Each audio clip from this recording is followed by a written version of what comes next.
Babu Owino adai kuna njama ya kumshambulia Bondo. Karibu kwenye taarifa zetu za T046 Media na kuomba uchukue sekunde yako moja upige subscription.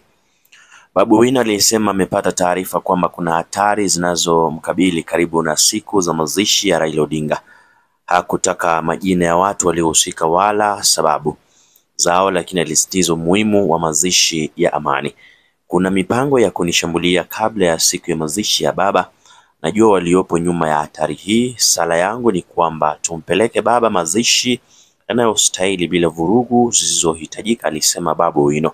Bunge huyo aliungana na wanasiasa wengine kuwataka Wakenya kuheshimu mazishi na kudumisha amani.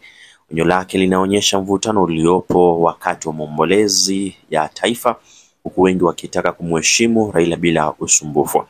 Babu Owino amekuwa mmoja wa wafuasi wa karibu wa ODM, akishikilia upande wa Raila Odinga hadi mwisho. Hata hivyo, amekuwa mkosoaji wa ushirikiano wa ODM na Rais William Ruto kupitia UDA licha ya makubaliano rasmi ya ushirikiano kati ya pande hizo Februari mwaka huu.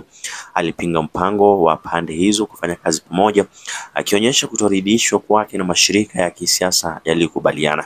Bunge huyo pia ameonyesha nia ya kugombea ugavana wa Nairobi, akilaumu mara kwa mara gavana wa sasa Johnson Sakaja.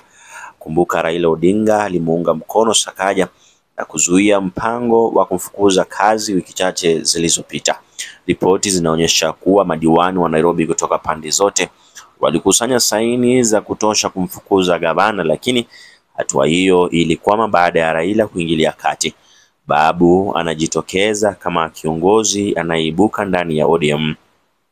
Ingawa Babu hakusema moja kwa moja kama hatari ya shambulio inahusiana na ndoto zake za kisiasa, onyo lake linaashiria umuhimu wa usalama wakati wa matukio makubwa kama mazishi ya Raila. Wafuasi na viongozi kisiasa wanahimizwa kuzingatia kumbukumbu ya Raila kwa amani. Ndizo taarifa za hivi sasa, tutakuwa na matukio mengine zaidi.